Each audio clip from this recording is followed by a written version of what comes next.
Hello, my cool family. Well, a couple days ago, I was working on my list for the best albums of 2020. I'm already assembling that because I have so many albums on the list. I've listened to more music in 2020 than I have in any of the years before it, all in preparation for my best albums of the year 2020, just because I've been very hyped for that, and I just wanted to be as complete as possible and just having listened to the most music out there. But I was having fun assembling that, and I was like, why don't I go back and take it back to 2018, which I don't think was one of the best years for music, especially of this decade. I think nearly every other year was better than 2018. It depends on who you ask. Pitchfork would agree with me. 2018 didn't have the best scores on the music review website Pitchfork. On the other hand, the Needle Drop gave 2 10s in 2018, so 2018 was pretty amazing for him. Just depends on who you are. And yeah, let's hop right into it. I'm going to kick this video off with the honorable mentions, which I'm just going to fly by, just zoom by super fast.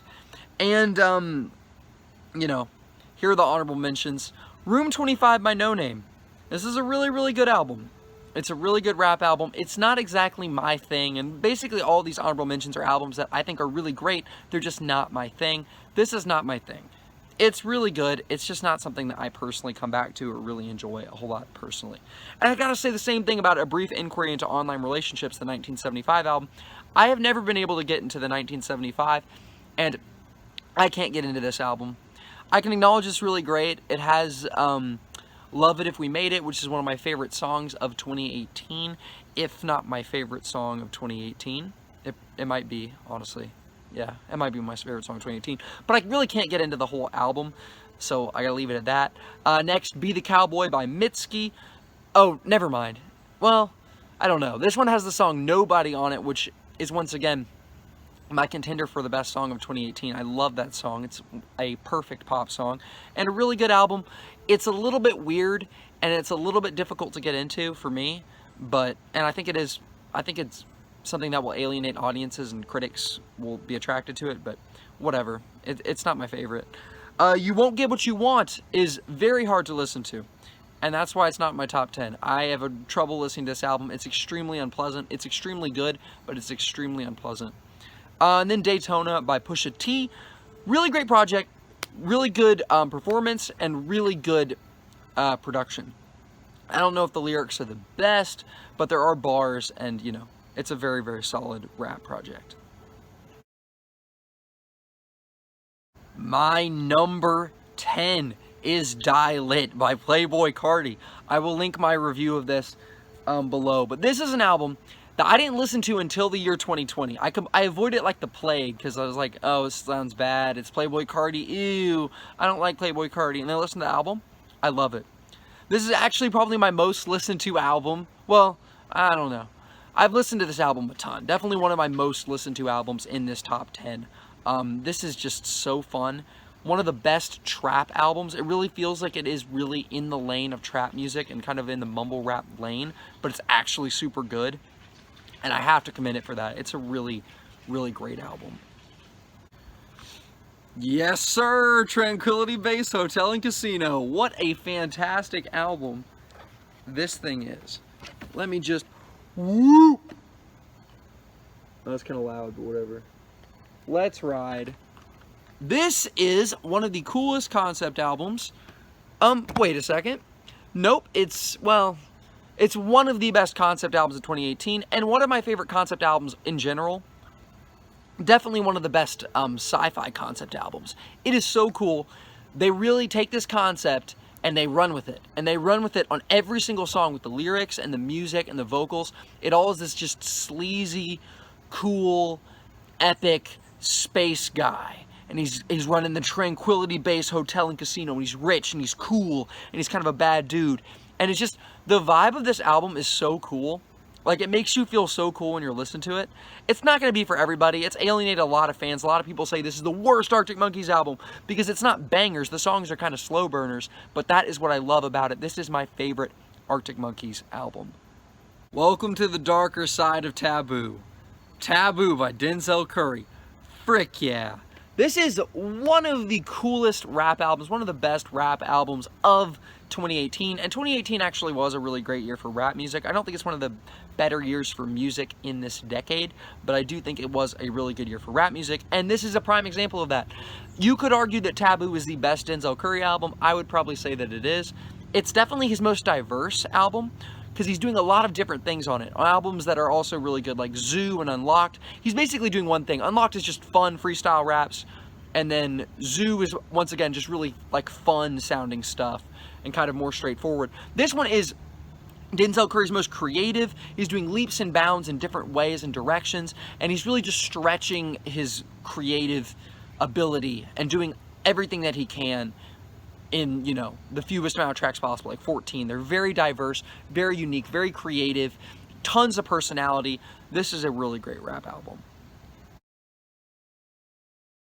Bloodshot by The Choir. This was a massive surprise, and this is the album I've listened to the least out of all of these albums in this list, but I think it deserves a spot on here. And you probably never heard of this artist, never heard of this album. It's extremely obscure, and it was a big surprise for me. This album is extremely emotionally powerful. It's about like a breakup, or a death, or there's a lot of different ways to interpret it. And it's just beautiful. The lyrics on this thing are really beautiful. It's like alternative music. It's like pop rock music, but it's powerful. It's special and it's powerful. It's even funny. There's a song in here called Californians on Ice, and it's literally like a laugh out loud funny song. It's goofy, it's fun, but this is a album that deals with a very serious topic, and I just think a big important factor for me is albums that I emotionally resonate with. That was what decided my #1 album of 2019, which was Psychodrama by Dave, because the last song made me cry. And it's like, this is a very emotionally powerful album, and I think it does deserve this spot on this list. Wow, this was another massive surprise. I think this is the most pleasant surprise of 2018. This is an artist I had, until this year, until 2018, or maybe it was 2019 when I first started listening, I'd never heard of Pogo. And then I listened to this album and I loved it, and I was shocked by how much I loved it, because I just kept coming back to it like automatically over and over and over again. And I've listened to this album so much, it got me into the rest of his discography, which, mind you, isn't that great. I think I reviewed all the Pogo albums. Oh,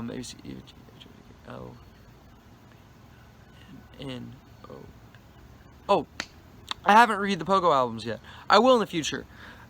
Anyway, I'm sorry about that. Anyway, amazing album. It's the best description of this is like the Avalanches, but in the 2010s. It's like Avalanches, but in 2018.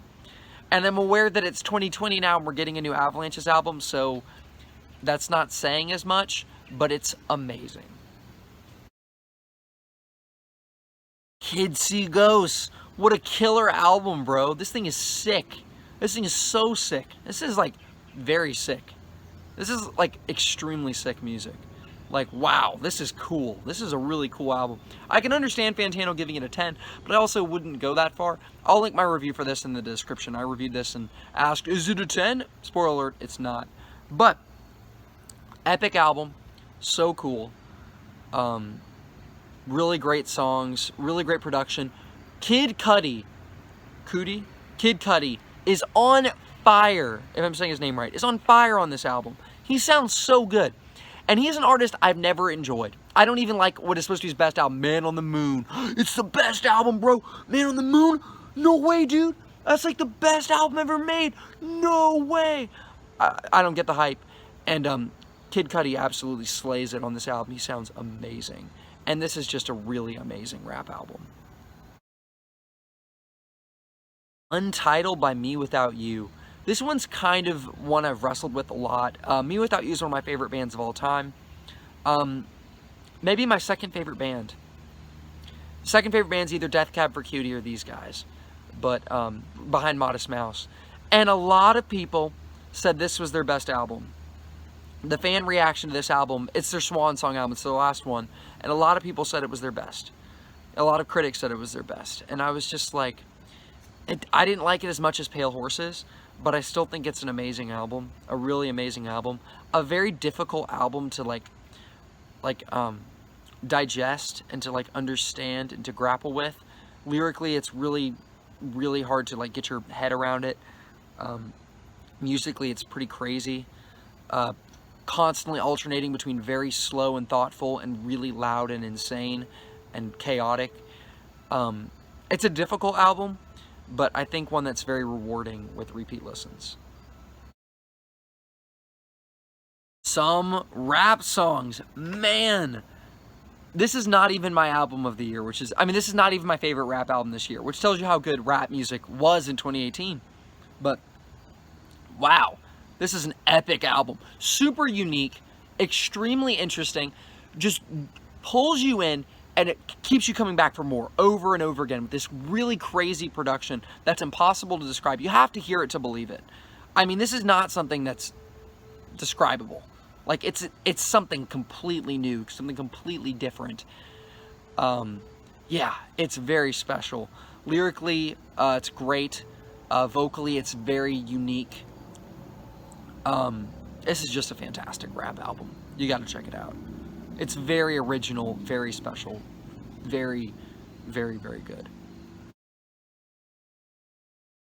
Golden Hour by Casey Musgraves. Wow, this country album took 2018 by storm, not with commercial success, but with critical success. And you know what? This is the second year where a country album has been the second best album of the year.